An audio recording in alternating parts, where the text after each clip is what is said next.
So today's little job is a Honda Civic Mark 9 2016 model. It's my lad's car actually. It's a 1.6 diesel.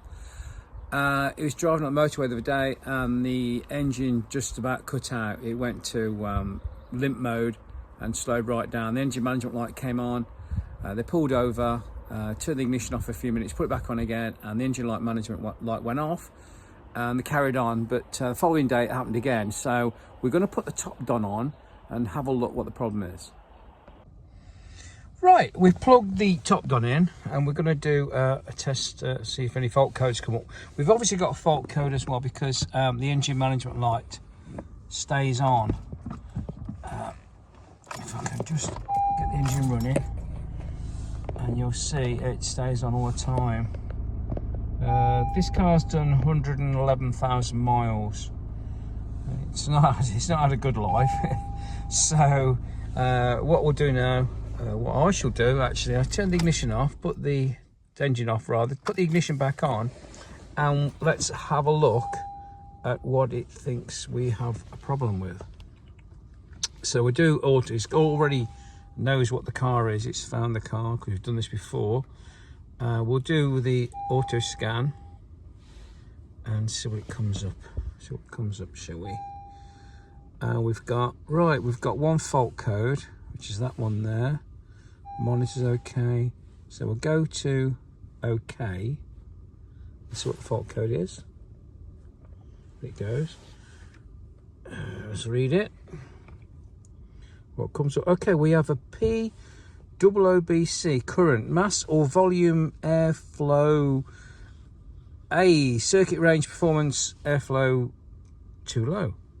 And we've also got a pending one as well, which is mass or volume.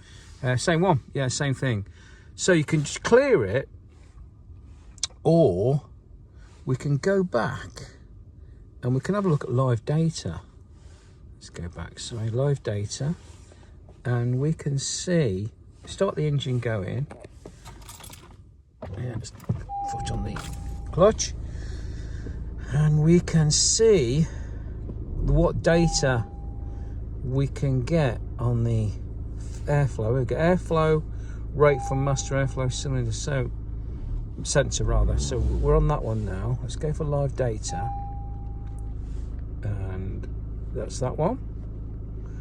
And we can see the airflow.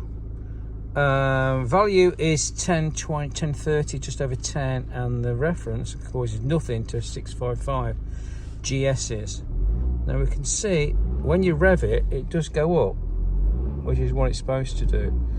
But I don't think it's going high enough. So there's a problem with the airflow rate. So we'll have to do a visual thing. Before we clear it, we'll do a visual check and we'll see under the bonnet if we can spot anything. Let's just have a look. Okay, bonnet up, put the product. That's the product in. And let's have a look, see if we can see this. Oh, it's absolutely filthy, this is. I've done an oil change not too long ago, so I know it's not real. So I did have a look on the internet, and it did mention something about this pipe having a common fault, and I can see the common fault is that the intake pipe is split. That's the air filter, and that goes into inlet, and there's a turbo. So that one looks okay as far as I can see. Although how long it's going to stay like, I don't know. But this one has definitely got a split, so it's pulling air in through there, and that's upsetting the airflow meter. Luckily, we managed to get one for a decent price. And if by magic one appears, now this is a pattern one. It's about 12 quid, I think we paid for it. It's only a bit of rubber hose and some Jubilee clips. The original Honda one, which has lasted a long time, I mean it's lasted 9 years, is about 36 quid or something for a bit of bloody hose. So I'm going to change that. I'm also going to have a quick look at the air filter now, so because we have bought a new air filter just in case. And there's two at the front, and I think there's one at the back somewhere, if I can just about reach it. That's it, just inside there. There you go, flip that off, and let's lift this up. Come on, it's tight.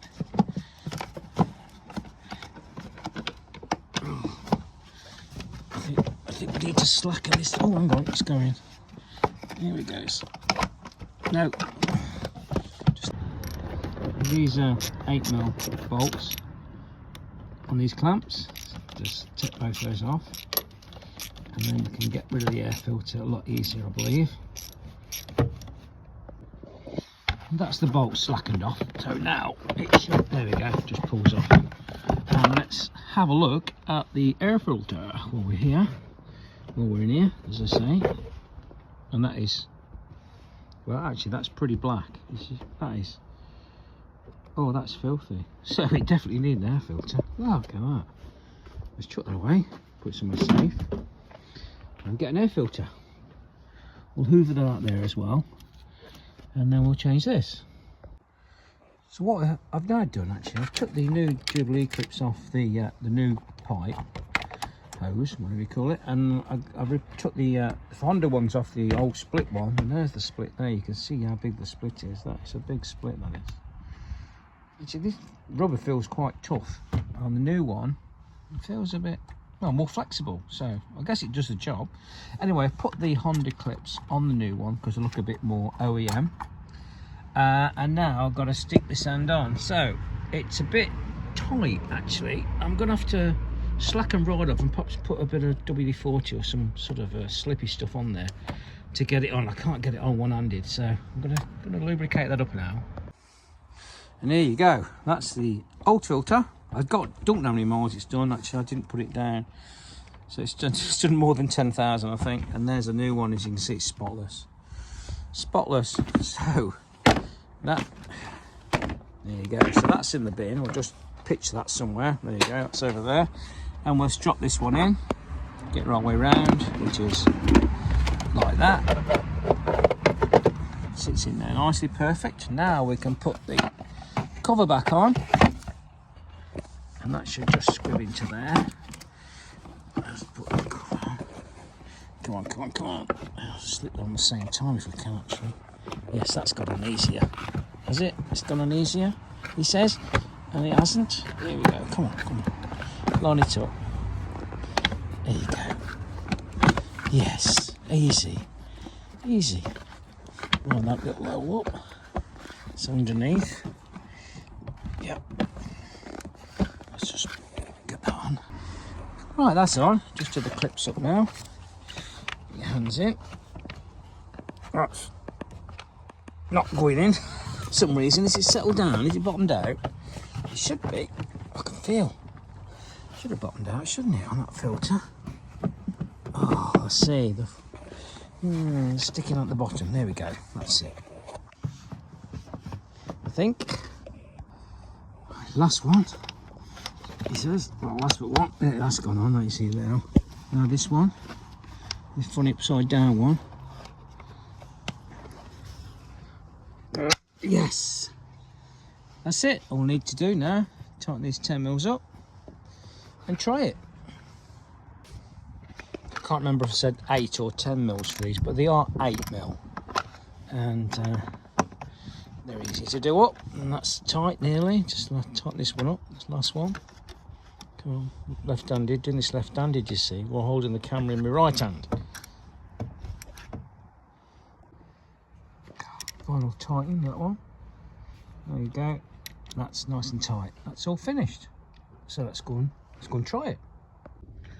Right, we're back in the car again now. The ignition is back on. So let's read the codes again.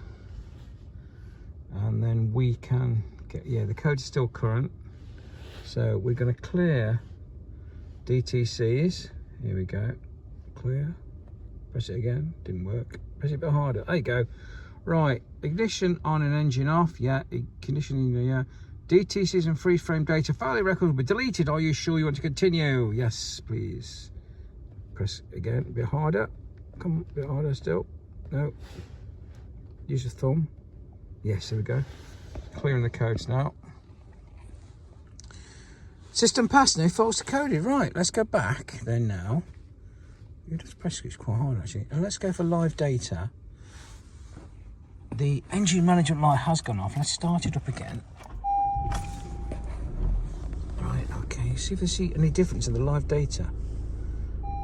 Where has it gone? Where's it gone? Airflow from mass airflow sensor. Let's try that. So the data's gone up a little bit. Yes, come on. Let's go to that settings, graphs. And why don't it let me do it? Press a bit harder. Here we go. I think it's gone up loads more. Has it gone up any more?